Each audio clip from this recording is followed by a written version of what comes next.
आज मैं आपसे बात करूंगा आत्मा क्या है और किस प्रकार से आत्मज्ञान होने पर हम मजबूती का एहसास करते हैं। भगवत गीता में भगवान कृष्ण ने अर्जुन को समझाते हुए कहा,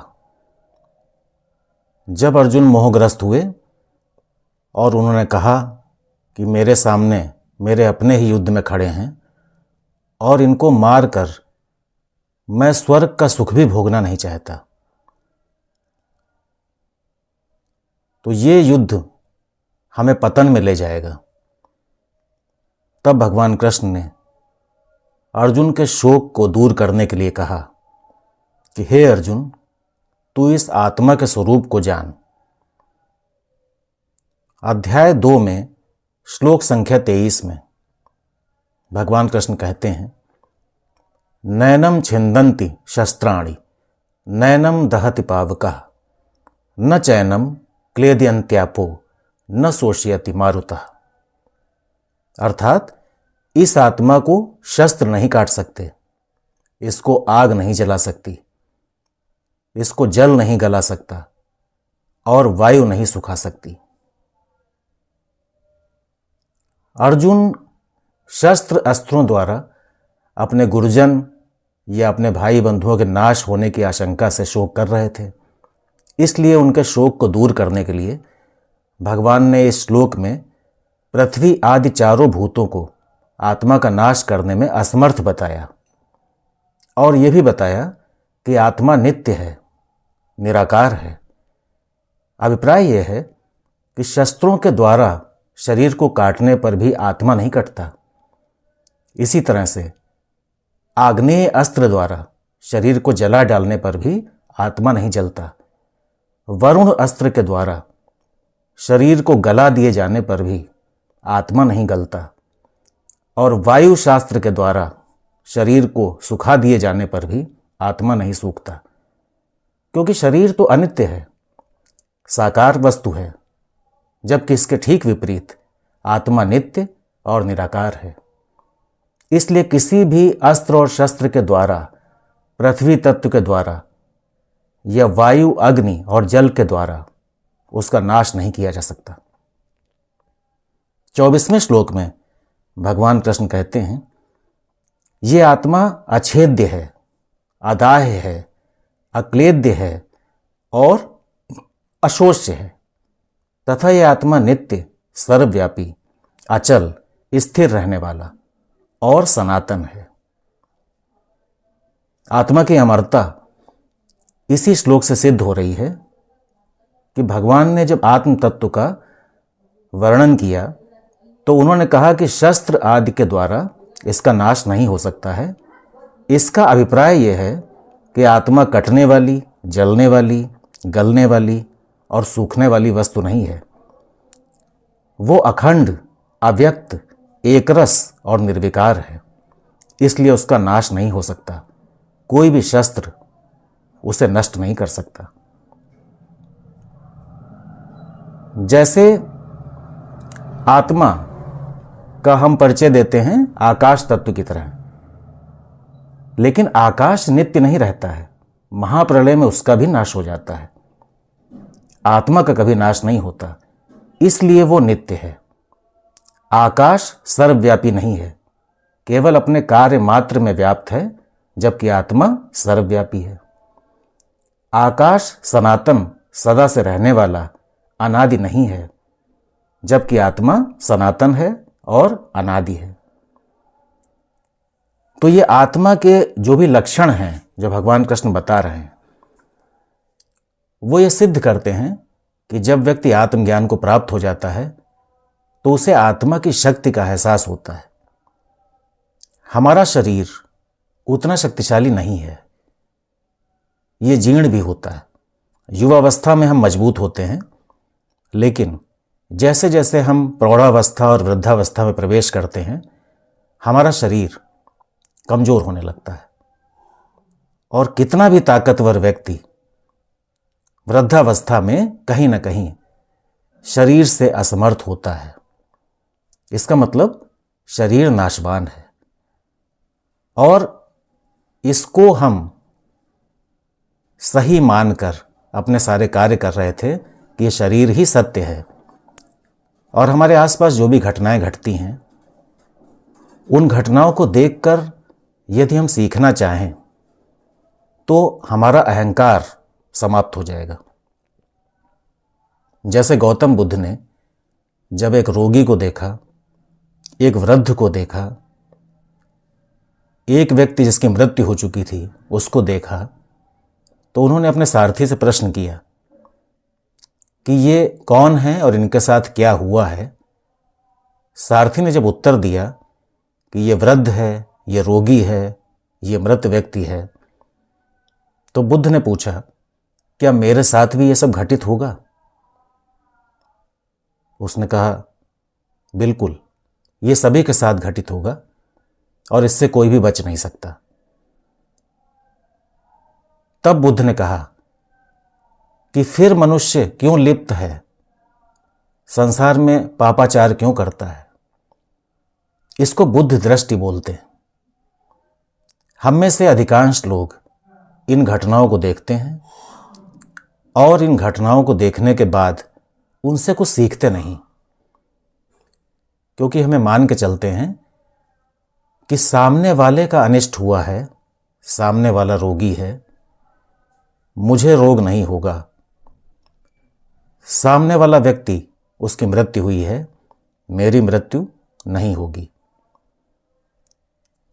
और जब वो शमशान में भी जाता है तो वहां पर भी उसको शमशान वैराग्य होता है, अर्थात थोड़ी देर के लिए उसे लगता है कि जीवन व्यर्थ है, कुछ भी साथ नहीं जा रहा है, लेकिन उसके तुरंत पश्चात वो फिर से माया के अधीन होकर पाप कर्म में लिप्त हो जाता है।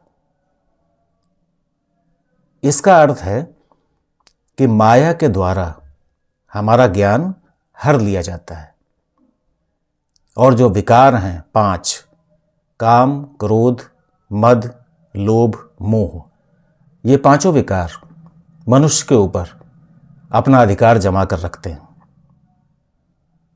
भगवद गीता का जब हम अध्ययन करते हैं और जब अपने वास्तविक स्वरूप अर्थात आत्म रूप को जानते हैं, तब हम इस माया से पार जा सकते हैं, क्योंकि माया बहुत ही शक्तिशाली है, ताकतवर है, और ये विकार भी बहुत ताकतवर हैं।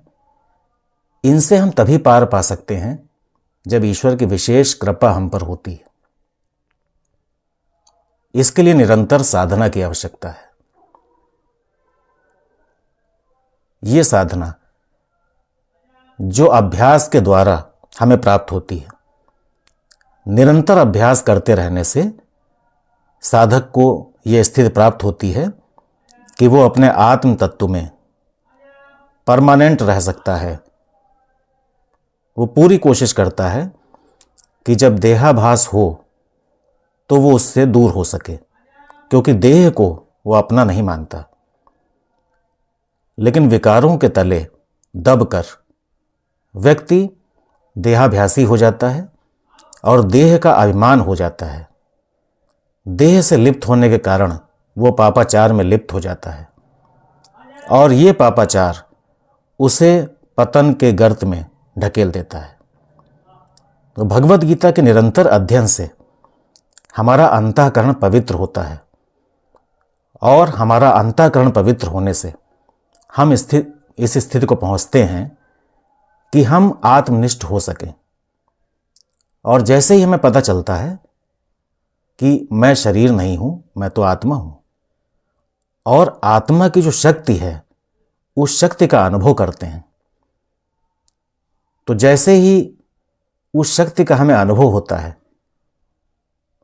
हमारे अंदर एक ताकत पैदा हो जाती है और वो ताकत हमें जीवन से लड़ने का रास्ता दिखाती है। जैसे कोई गरीब व्यक्ति को अचानक पता चले कि वो किसी राजा का पुत्र है, तो उसे कैसा महसूस होगा? वो उसी क्षण आनंदित हो जाएगा। ऐसे ही हम सभी इस शरीर में लिप्त हैं, लेकिन जैसे ही हमें पता चलता है कि हम शरीर नहीं आत्मा हैं, और हमें अपनी अमरता का बोध होता है, तो तुरंत हमारी जो मना स्थिति है वो बहुत ही मजबूत हो जाती है। तो भगवत गीता के अध्ययन का उद्देश्य यही है कि हम अपने वास्तविक स्वरूप को पहचानें, और जब वास्तविक स्वरूप को हम पहचान जाएंगे तो निश्चित रूप से हमसे गलत कार्य नहीं होंगे। किसी गलत कार्य को हम अपने शरीर के पोषण के लिए ही करते हैं। जब हमें ये पता चल जाएगा कि शरीर नाशवान है और इस नाशवान शरीर के लिए हम जो पाप कर रहे हैं वो नाशवान नहीं है, क्योंकि वो पाप हमें आवागमन में फंसा देगा, पृथ्वी पर हमें बार बार लाकर 84 लाख योनियों में हमें भटकाएगा, तो हम उस पाप को क्यों करें? इस अनित्य शरीर के लिए हम उस नित्य पाप को क्यों करें जो हमारी आगे की यात्रा तय करता है और हमें मोक्ष मार्ग से रोकता है। तो जब भी आपका मन किन्हीं विकारों के अधीन हो और वो विकार आपसे कुछ गलत कराना चाहें, तो आप इस आत्मज्ञान को धारण करें, भगवत गीता के इन श्लोकों का श्रवण करें, मनन करें, निधिध्यासन करें, तो निश्चित रूप से वो विकार आप पर कोई असर नहीं डालेगा। समाज का जो प्रभाव होता है, जो आप पर दबाव होता है, उस दबाव की चिंता न करें, क्योंकि ये यात्रा नितांत वैयक्तिक है और इस यात्रा में आपके साथ कोई नहीं है। केवल सत्य और धर्म ही आपके साथ होता है। अंत समय में भी यही सत्य और धर्म आपकी रक्षा करता है और आपको मोक्ष के मार्ग पर ले जाता है। इसलिए सभी साधक ये अभ्यास करें कि जब वो सुबह उठें तो सुबह उठने के पश्चात सबसे पहले वो ईश्वर का धन्यवाद दें कि हमें आज का दिन मिला शुरू करने के लिए, और हो सके तो भगवत गीता के एक श्लोक का अध्ययन करें अगर उनके पास समय नहीं है। इस श्लोक का अध्ययन करने के बाद कोशिश करें कि पूरे दिन में उस श्लोक में जो बताया गया है उसके अनुसार चलने का प्रयास करें। इसमें बहुत सारी बाधाएं आएंगी, लेकिन उन बाधाओं की कोई चिंता न करें। निश्चित रूप से आपको वो ताकत पैदा होगी कि आप बाधाओं को पार करके पूरे दिन को सत्य के मार्ग पर चलने का साहस पैदा हो सकेगा। और जो पीयर प्रेशर जिसको बोलते हैं, जो भी समाज का दबाव बोलते हैं, उससे भी आप मुक्त रह सकोगे, क्योंकि आपने उस ज्ञान को धारण कर रखा है जो शाश्वत ज्ञान है, जो आपको विचलित नहीं होने देगा। इसका अभ्यास करें और पूरे दिन अभ्यास करने के बाद रात में सोते समय एक बार ये विचार करें कि आज का दिन किस प्रकार से व्यतीत हुआ, क्या मैं गीता के इन श्लोकों पर चल पाया। अगर चल पाया तो बहुत खुशी की बात है, अगर नहीं चल पाया तो अगले दिन फिर मैं कोशिश करूँगा कि इन श्लोकों का श्रवण करके इन पर चलने की कोशिश करूँ। आपका जीवन निश्चित रूप से सफल साबित होगा और मनुष्य जीवन की सार्थकता सिद्ध हो जाएगी। ईश्वर आपकी रक्षा करें, आप इस मार्ग पर चलें और मोक्ष प्राप्ति में आपका ये प्रयास आपको बहुत ऊंचाई तक ले जाएगा। शेष फिर